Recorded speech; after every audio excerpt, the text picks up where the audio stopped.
Hello, and welcome to episode 5, where we're looking to each track of my album. Today we're looking at Deeper.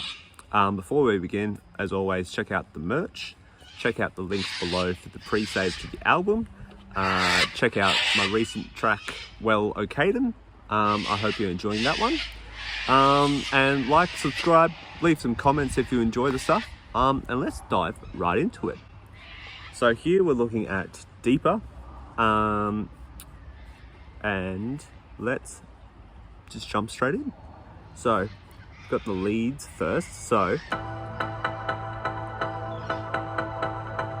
it's a very simplistic starting lead, because this is more of just your standard, typical house track. Like, it's just 2 notes for most of that. And then this second one here,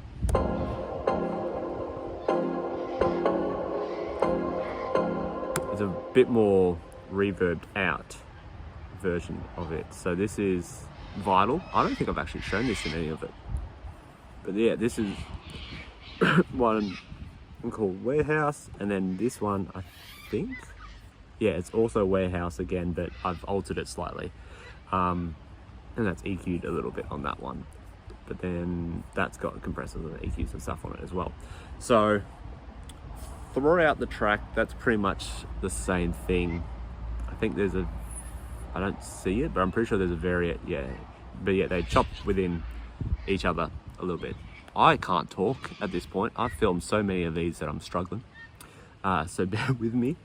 What do you mean? No, this is all different days. It's why I'm wearing a different hat every time. Also, shout out Mikey D for supplying some good hats. Anyways, all right, and then we'll jump into the drum kit. So yeah, start off with some hi-hats, got the kick and snare, bit of a little delay on that, fill it out a bit. You've got some shaker and a crash, and then I've got this little, like a glass hit kind of thing, just to give it a bit of variation. And then yeah, that's pretty much it. Oh, I don't even have a glue compressor on that one. Normally I do. Snare doesn't even have a compressor on it or an EQ. Golly, I really just shot through this track and didn't check too much. You know, sometimes it's good. If you find that it works pretty easily, then don't over tweak stuff. That's my motto. And then we've got the bass.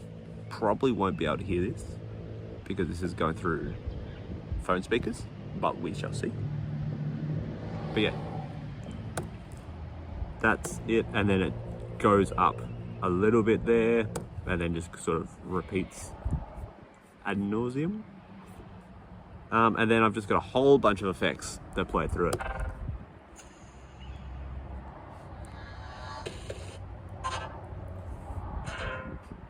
Just like real crunchy sort of stuff. So I think all of these came from a sample pack that was called like the worst sample packs ever. And it was just all like weird, like crunchy sort of stuff that you hear here. And I quite like adding them occasionally into songs, just to give it a bit of a quirk, if you want to call it that. But yeah, they just sort of rinse through and repeat. We've got some transition stuff here, which is just our riser. What is that? I must have stretched that because it sounds a bit funny, but it works within the context of the song. And then we've got a pad here, which is just sort of buried in the mix.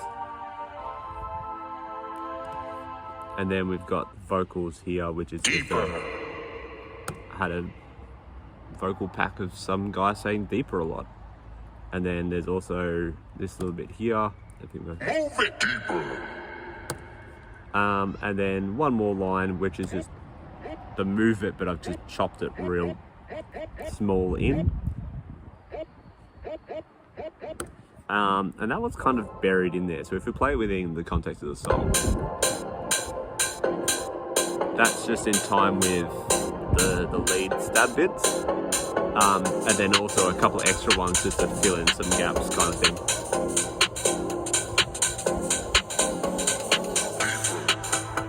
But this is the track, yeah. It's very more traditional house than what I'm used to. So it's one that, I don't know, I hope people enjoy, but it's very out of my wheelhouse, I would say. So yeah, wow, this is another really short episode. I don't know if I've got much else to say on this one. Standard reverb, but I don't think I've got a little bit that's sent to it. Yeah, I've changed a little bit of like the input processing and that sort of thing. And then Supermassive, once again, shows default, don't know why. Maybe I should be hiding what I'm using anyways, so that way it's my secret. Haha. But yeah, it's just sort of a groovy track.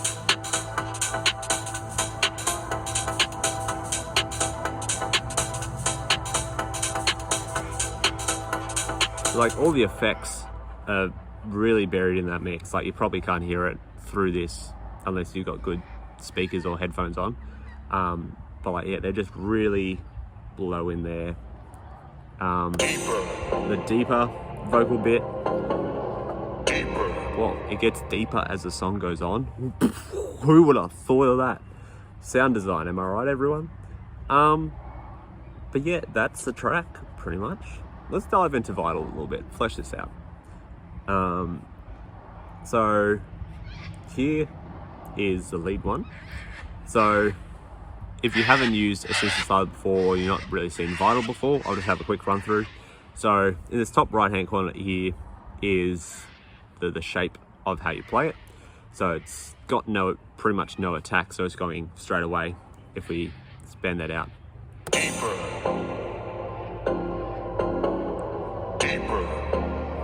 Maybe if I solo it, you'll hear it.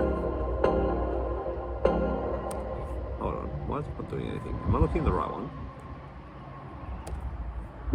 I'm not looking at the right track, that's why you can't hear the difference.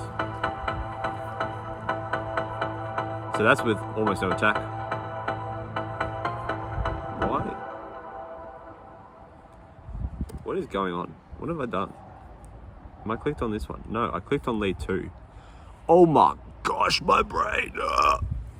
Alright, so this is lead 2. So with a massive attack, you're not going to hear anything. But if we bring that in,